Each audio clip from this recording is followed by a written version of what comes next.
Hello everyone, स्वागत है आपका मेरे यूट्यूब चैनल नाइट एजुकेशन में। और आज हमारी ये साइंस की तीसरी क्लास है। पहली दो क्लास मैं करा चुका हूँ, जिसका लिंक आपको वीडियो के डिस्क्रिप्शन बॉक्स में मिल जाएगा, जहाँ से आप उसे देख सकते हैं। तो आज हमारी तीसरी क्लास, जिसका टॉपिक है स्थूल पदार्थों के गुण, प्रॉपर्टीज़ ऑफ मैक्रो मैटर्स। इसका पहला क्वेश्चन है आज, निम्न में से कौन सा मौलिक कण नहीं है? Option A electron, B proton, C neutron और डी फोटॉन।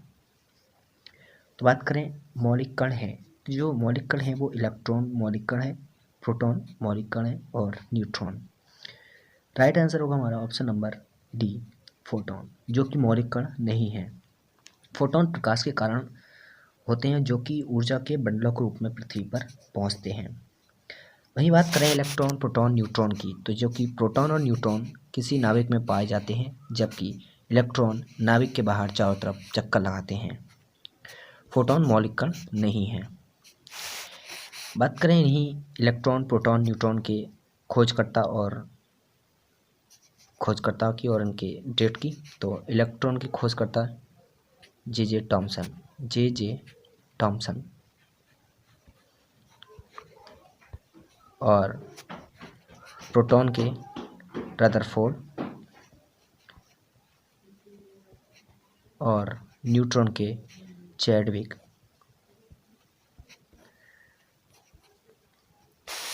इलेक्ट्रॉन की खोज जे टॉमसन ने 1897 में की थी, और वहीं प्रोटॉन की रदरफोर्ड ने 1919 में और न्यूट्रॉन की चैडविक ने 1931 या 32 दिया होता है। बात करें न्यूट्रॉन की, तो न्यूट्रॉन की खोज रदरफोर्ड ने की थी और 1911 में। कब की थी? 1911। तो यहाँ से हमने काफ़ी सारे क्वेश्चन कर लिए हैं। बाकी बात करें इनके इलेक्ट्रॉन, प्रोटॉन, न्यूट्रॉन के आवेश की, तो इलेक्ट्रॉन और प्रोटॉन पर आवेश 1.6 × 10⁻⁻19 कूलाम होता है माइनस का, और प्रोटॉन पर सेम आवेश होता है, न्यूट्रॉन पर कोई आवेश नहीं होता। नेक्स्ट अगले क्वेश्चन पर चलते हैं। क्वेश्चन नंबर 2 है, तेल जल की सतह पर फैल जाता है, कारण दीजिए। तो ऑप्शन ए, तेल जल की अपेक्षा अधिक घना है। ऑप्शन बी, तेल जल की अपेक्षा कम घना है। ऑप्शन सी, तेल का पृष्ठ तनाव जल से अधिक होता है। ऑप्शन डी है, तेल का पृष्ठ तनाव जल से कम होता है। तो यहाँ पर राइट आंसर होगा हमारा ऑप्शन नंबर डी। तेल का जो पृष्ठ तनाव होता है वो जल से कम होता है, इसलिए तेल जल के ऊपर एक परत के रूप में नजर आता है। नेक्स्ट क्वेश्चन चलते हैं अगले क्वेश्चन पर। क्वेश्चन नंबर 3 है, निम्नलिखित में से कौन सा कथन सत्य नहीं है? तो कथन सत्य नहीं है, पहला है ऑप्शन लोहा पानी में डूब जाता है, ये कथन सत्य है। आयरन यानी लोहा पानी में तैरता है, ये कथन सत्य है, क्योंकि अगर हम आयतन उसका क्षेत्रफल बढ़ा दें तो लोहा क्या होता है? पानी में तैरता है, जैसा कि एक जहाज।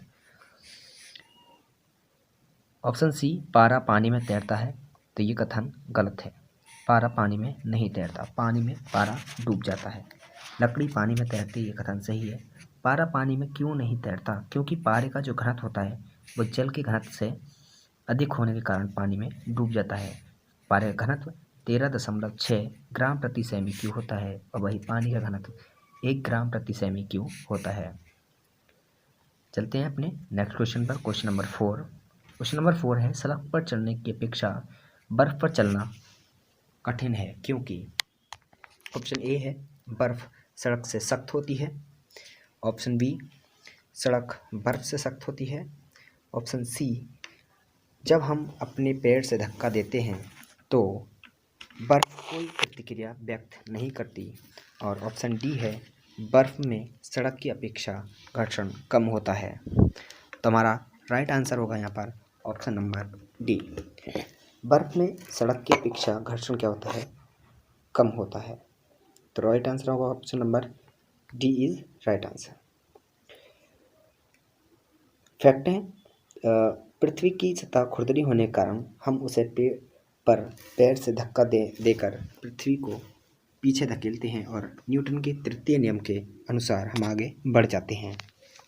न्यूटन का तृतीय नियम कहता है कि जितनी कोई वस्तु पर हम जितना बल लगाते हैं तो वो वस्तु प्रतिक्रिया में उतना ही बल हम पर लगाती है। जैसे कि हम कह सकते हैं कि हम बल लगाएंगे F12 तो दूसरी प्रतिक्रिया के रूप में F21 वही वस्तु हम पर लगाती है।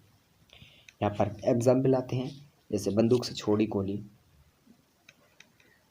यहाँ पर क्रिया प्रतिक्रिया का नियम को प्रदर्शित करती है। नेक्स्ट क्वेश्चन की बात करेंगे, क्वेश्चन नंबर 5। मिट्टी के घड़े में से किस क्रिया के कारण जल ठंडा रहता है? ऑप्शन ए है द्रवण, ऑप्शन बी बाष्पीकरण, ऑप्शन सी ऊर्ध्वपातन और ऑप्शन डी उनमें से कोई नहीं, उपयुक्त में से कोई नहीं। तो राइट आंसर होगा हमारा ऑप्शन नंबर बी बाष्पीकरण। बाष्पीकरण के कारण जो घड़े का जल होता है वो ठंडा रहता है। द्रव की खुली सतह से प्रत्येक ताप पर धीरे धीरे द्रव का वाष्प में बदलना बाष्पीकरण कहलाता है। बाष्पीकरण के लिए द्रव की ऊष्मा की आवश्यकता होती है। यह उसे मात्र अपने अंदर ही प्राप्त करता है तथा ठंडा हो जाता है। बाष्पीकरण के कारण ही कूलर ठंडा उत्पन्न करता है और सुराही तथा मिट्टी के घड़े भी पानी को ठंडा करते हैं। नेक्स्ट है क्वेश्चन नंबर 6। वर्षा की बूंदें गोलाकार होती हैं क्योंकि वर्षा की बूंदों की बात करें तो वे बहुत ऊंचाई से गिरती हैं। Option A. ऑप्शन बी है हवा में प्रतिरोध होता है। ऑप्शन सी जल में पृष्ठ तनाव होता है। ऑप्शन डी उपयुक्त में से कोई नहीं।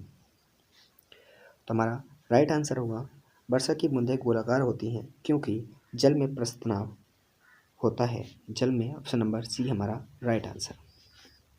जल में पृष्ठ तनाव के कारण वर्षा की जो बूंद होती है वो गोलाकार रूप धारण कर लेती है, क्योंकि द्रव का वैगुण जिसके कारण इसका मुक्त पृष्ठ तनिक झिल्ली के रूप में कार्य करता है उसे पृष्ठ तनाव कहा जाता है।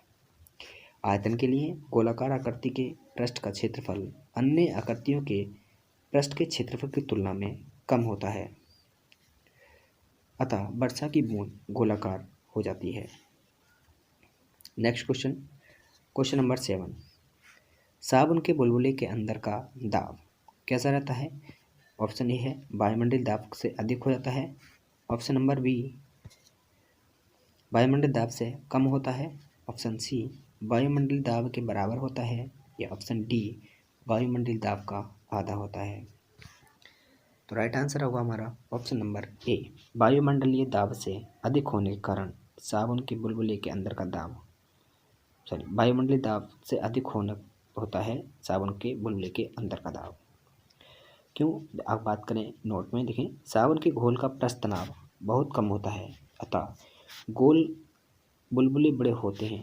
पृष्ठ तनाव कम होने के कारण साबुन के घोल की एक बूंद शुद्ध जल की एक बूंद की अपेक्षा अधिक क्षेत्रफल को गिला कर देती है, जिससे कपड़े अधिक आसानी से साफ हो जाते हैं। Next question number 8। तेल जल के तल पर फैल जाता है क्योंकि तेल जल के तल पर क्यों फैल जाता है? इसका कारण है ऑप्शन ए है तेल जल की अपेक्षा अधिक घना है। ऑप्शन बी तेल जल की अपेक्षा कम घना है। ऑप्शन सी तेल का तल पानी से अधिक होता है। ऑप्शन डी तेल का तल पानी से कम होता है। बात करें तेल जल के तल पर फैल जाता है क्योंकि तेल का तनाव पानी से कम होता है। Option number D is right answer. जल में पृष्ठ तनाव का गुण पाया जाता है और पृष्ठ तनाव के कारण पृष्ठ तनाव के गुण के कारण यह बूंद के रूप में गिरने पर गोल हो जाता है। तेल का पृष्ठ तनाव पानी से कम होने के कारण ये पानी पर फैल जाता है। तो राइट आंसर हमारा option number D. Next question, एक सुई पानी में डूब जाती है जबकि लोहे से बना जहाज पानी पर तैरता रहता है, क्यों? क्योंकि सुई की नोक नुकीली होती है, ऑप्शन ए। ऑप्शन बी है जहाज सपाट होता है, ऑप्शन सी जहाज एक शक्तिशाली इंजन द्वारा चलाया जाता है, ऑप्शन डी है सुई का आपेक्षिक घनत्व उसके द्वारा हटाए हुए पानी के आपेक्षिक घनत्व से अधिक होता है। तो यहाँ पर हमारा राइट आंसर होगा ऑप्शन नंबर डी। सुई का अपेक्षित घनत्व उसके द्वारा हटाए हुए पानी के अपेक्षित घनत्व से अधिक होने के कारण एक सुई पानी में डूब जाती है जबकि लोहे से बना जहाज पानी पर तैरता रहता है। लोहे का जहाज की चादर इस प्रकार बनाई जाती है कि उसके अंदर काफ़ी खाली जगह होती है, जिस कारण इसके थोड़े ही डूबे भाग द्वारा हटाए गए पानी का भार जहाज यात्रियों और सामान आदि के भार के बराबर हो जाता है, अतः लोहे का बना जहाज पानी पर तैरता रहता है। नेक्स्ट क्वेश्चन, क्वेश्चन नंबर 10, जब कोई जहाज नदी से सागर में घुसता है तो कंडीशन है, ऑप्शन ए वह कुछ ऊपर उठता है, ऑप्शन बी वह इस तल पर रहता है, ऑप्शन सी वह कुछ नीचे जाता है और ऑप्शन डी है वह समुद्र की तली में डूब जाता है। तो बात करें जब कोई जहाज नदी से सागर में घुसता है तो वह कुछ ऊपर उठता है, कुछ ऊपर उठता है, option number A is right answer. क्योंकि नदी के जल के घनत्व की अपेक्षा सागर के जल का घनत्व अधिक होता है, अतः जहाज द्वारा विस्थापित जल का भार अधिक होने से नदी के तुलना में उत्प्लावन बल में वृद्धि होती है, जिससे ये ऊपर उठ जाता है। तो राइट आंसर हमारा option number A. Next question की बात करें, अगला क्वेश्चन है, जब किसी शेविंग ब्रश को पानी से निकाला जाता है तो उसके बाल आपस में चिपक जाते हैं, इसका कारण है, ऑप्शन ए घर्षण, ऑप्शन बी प्रत्यास्था, ऑप्शन सी श्यानता, ऑप्शन डी पृष्ठ तनाव। तो बात करें शेविंग ब्रश को जब पानी से निकाला जाता है तो उसके बाल आपस में चिपक जाते हैं पृष्ठ तनाव के कारण। किसके? पृष्ठ तनाव के कारण। Option number D is right answer. द्रव का स्वतंत्र प्रश्न सदैव तनाव में रहता है। स्वतंत्र पृष्ठ, सॉरी यहाँ पर मिस्टेक है थोड़ी सी, स्वतंत्र पृष्ठ सदैव तनाव में रहता है तथा उसमें कम से कम क्षेत्रफल प्राप्त करने की प्रवृत्ति होती है। द्रव के पृष्ठ का यह तनाव ही पृष्ठ तनाव कहलाता है।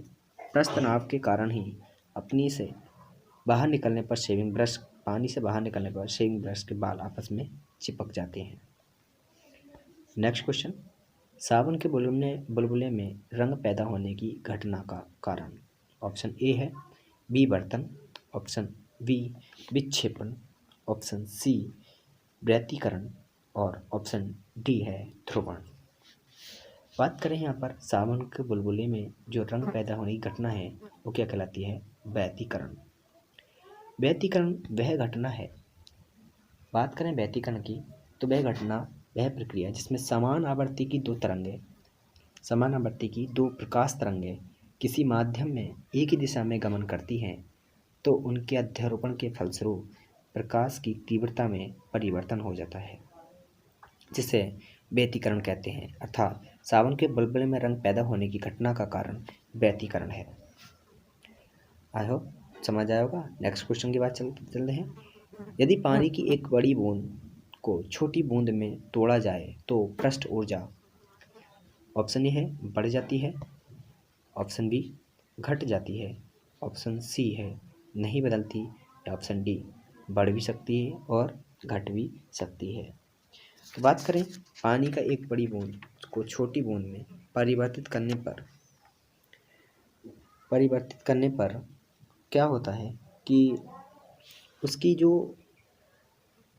पृष्ठ क्षेत्रफल बढ़ने के लिए द्रव को ऊर्जा की आवश्यकता होती है, अतः पृष्ठ के प्रति इकाई क्षेत्रफल की यही ऊर्जा पृष्ठ ऊर्जा कहलाती है। अतः हम कह सकते हैं जब पानी की बड़ी बूंद जब छोटी बूंद से टूटती है तो पृष्ठ क्षेत्रफल बढ़ जाता है, उसी के समान अनुपात में कार्य भी बढ़ जाता है, इसलिए पृष्ठ ऊर्जा क्या हो जाएगी, बढ़ जाएगी।